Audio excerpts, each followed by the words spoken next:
Hello and welcome to my credit risk analysis dashboard presentation. In this video, I will walk you through a comprehensive Power BI solution that transforms raw land data into actionable business intelligence for risk management. Starting with the task 1, I analyzed financial metrics by loan grade using the DAX calculations. The dashboard clearly shows the higher grade loans like A to B have lower interest rates and default rates, while lower grades like F to G face significantly higher borrowing costs and default probabilities. This validates the risk-based pricing. We get the key insights from the task 1 that in the case of loan amount patterns, Grade A loans have the highest average loan amounts, indicating better credit access for prime borrowers, and the loan amounts decreases progressively from Grade A to Grade G. In the case of interest rate correlation, strong inverse relationship between loan grade and interest rates. Higher grades A to B receive significantly lower interest rate, and lower grade F to G face substantially higher borrowing cost. In the case of default rate relationship, default rates increases consistently as loan grades worsen. Grade A to C maintain relatively lower default rates, and while grade D to G shows progressively higher default probabilities. In the case of risk-return trade-off, higher interest rates only risk loans don't fully compensate for increased defaults. Portfolio optimization needed for better risk adjustment returns. So, for the business implementation, the current grading system effectively segments risk levels, opportunity to refine pricing strategies for middle grade loans. Portfolio concentration in grade A to C provides stability. Higher grade loans dominate the portfolio by value.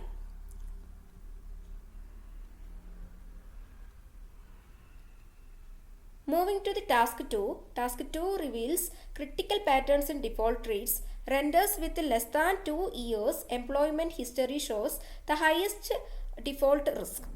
While the homeowners demonstrate more stable repayment behavior, this helps identify vulnerable borrower segments for targeted risk management. We get the key insights from task 2. In the case of home ownership impact, the renters show the highest default rate among all housing categories. Homeowners with mortgages have a moderate default risk. Properties owners demonstrate the most stable repayment behavior. Housing stability correlates strongly with the credit reliability. Employment experience matters. In the case of employment experience matters, borrowers with 0 to 2 years employment history have the highest default rates. Default rate decreases significantly with longer employment tenure. So the most stable employment group 20 plus years, which shows lowest default probability. So the job stability is a reliable predictor of loan repayment. High risk combination. In the case of high risk combination, renters with less than 2 years employment represents the highest risk segment, and short employment tenure amplifies default risk across all housing types. The rent plus 0 to 2 years employment combination requires careful monitoring. In the case of risk mitigation opportunities, home ownership status serves as effective risk segmentation criteria. Employment length provides additional risk stratification within housing groups. So the targeted intervention needed for higher risk demographic combinations. So moving to the task 3, that is loan intent segmentation. I segment borrowers by loan purpose. Debt consolidation shows the highest loan to income ratio, indicating potential repayment stress, while the medical and educational loans maintain more conservative borrowers patterns. This enables purpose specific lending strategies. So we get the key insights from task 3 that in the case of income and loan patterns by purpose, medical loans show the highest average income amongst borrowers. Debt consolidation represents the most common loan purpose. People loans attracts borrowers with moderate income levels. In the case of loan to income ratio analysis, debt consolidation shows the highest loan to income ratio. Medical and educational purpose maintain more conservative ratios. Lower ratios in some categories indicate better affordability. In the case of risk assessment by loan purpose, higher loan to income ratio suggests potential repayment stress. Debt consolidation borrowers may be over leveraged. Medical borrowers show strong income but moderate borrowing. Educational loans demonstrate responsible borrowing patterns. In the case of strategic implementation, debt consolidation segments requires careful monitoring. Medical loan present attractive risk return profile. Education financing shows stable performance characteristics. Personal loan serves as reliable middle market segment.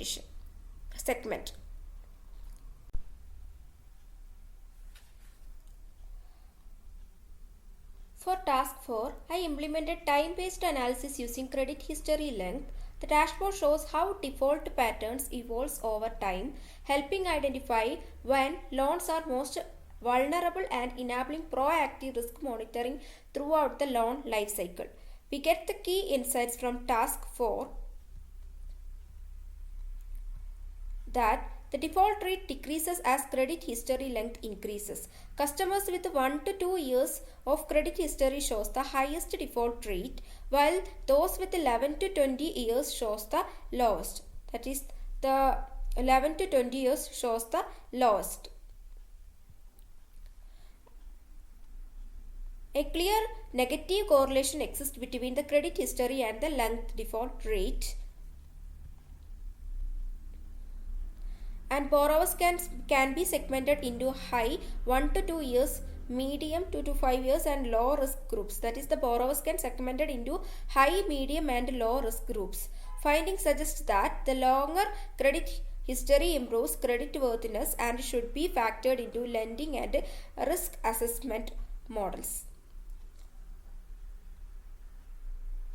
Moving to the task 5. Task 5 introduces predictive capabilities through what-if analysis. By stimulating different interest rate scenarios, we can forecast how changes in economic conditions might impact default rates, providing valuable insights for strategic planning. We get the key insights from task 5, that risk return trade-off discovery, strategic pricing implementation, optimal rate consideration, portfolio management application, customer behavior insights. In the case of risk return trade-off discovery, lowering interest rates from current levels to 5.5% could reduce default risk from 22% to 13%, representing a 41% decrease in credit losses. So this demonstrates the powerful relationship between borrowing cost and repayment behavior. Strategic pricing implementation. In the case of strategic pricing implementation, the analysis reveals a clear trade-off. While lower interest rates reduces immediate revenue per loan, they significantly decreases default risk and potential losses. In the case of optimal rate consideration, this simulation shows default risk increases steadily as interest rate rise, with the most dramatic changes occurring between 5 to 15% rates. And in the case of portfolio management application, this what-if analysis enables proactive risk management by allowing lenders to test different rate scenarios. In the case of customer behavior insights, the strong response of default rate to interest changes suggests the borrowers are highly sensitive to loan affordability. This underscores the importance of responsible lending practices and customer-centric pricing approaches. So these insights provide a quantitative foundation for strategic interest rate in decisions and risk management practices. Moving to task 6, although our datasets lacked the geographical data, so the task 6, if we have the geographical data available, then we get the insights like mapping strategy. We can identify of high risk geographical clusters, urban versus rural default pattern analysis, and regional economic impact assessment, portfolio concentration risk evaluation. And in the case of business applications, we can target at the risk mitigation in high default regions, data driven expansion and resource allocation, regional underwriting, critical optimization, geographical portfolio diversification strategies. So that's it. And moving to task 7.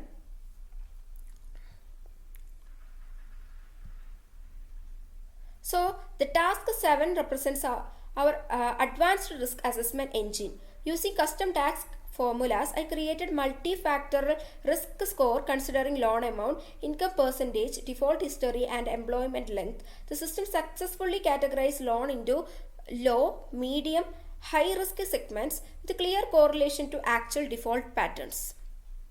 So we get the key insights from task 7 that the overall, in the case of overall risk profile, portfolio shows moderate risk level with an average score of 0.38. 2,661 loan identified as high risk, representing 8.1% of total portfolio. Risk distribution shows balanced spread across low, medium and high categories. In the case of loan grade correlation, clear relationship between loan grades and risk scores. Grade A shows lower risk at 0.31, while the grade G highest at 0.57. Risk increases consistently as loan grade moves from A to G. This validates the traditional grading system with quantitative risk scoring. Risk distribution patterns. In the case of the patterns, majority of loans fails in medium risk categories. High risk concentration is manageable at 8.1% of portfolio. Low risk segments remains substantial, indicating healthy portfolio foundation. So for the business impact, model enables proactive identification of problematic loans. Risk score provides early warnings for potential defaults. Framework supports data-driven lending decisions and portfolio management. Tax implementation allows real-time risk monitoring and updates.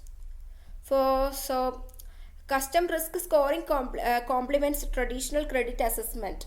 Flexible model can incorporate additional risk factors as needed. Visual dashboard facilitates quick executive decision making. So moving to the task 8, that is security RLS implementation. So for the data protection in task 8, I implemented row level security with 3 roles, that is data analyst, risk management and managers roles. So the data analyst, for the data analyst assess only low risk loans. The risk team on high risk portfolios, while managers maintain the full oversight. This ensures sensitive financial data is protected while maintaining operational efficiencies. So we get managers, we managers have the complete data access across all grades. For the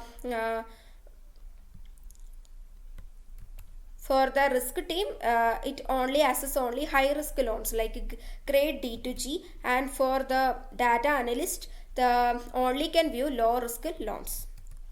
So this is my final dashboard.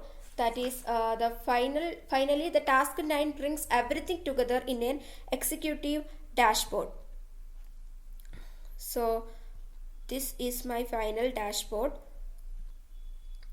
with interactive features. The dashboard includes navigation controls, enhanced tool tips. So we get enhanced tool tips and is published to Power BI service for stakeholders users. So I created a tooltip page here so that I get enhanced it. So in my final dashboard, we get the enhanced tooltips, and it is published to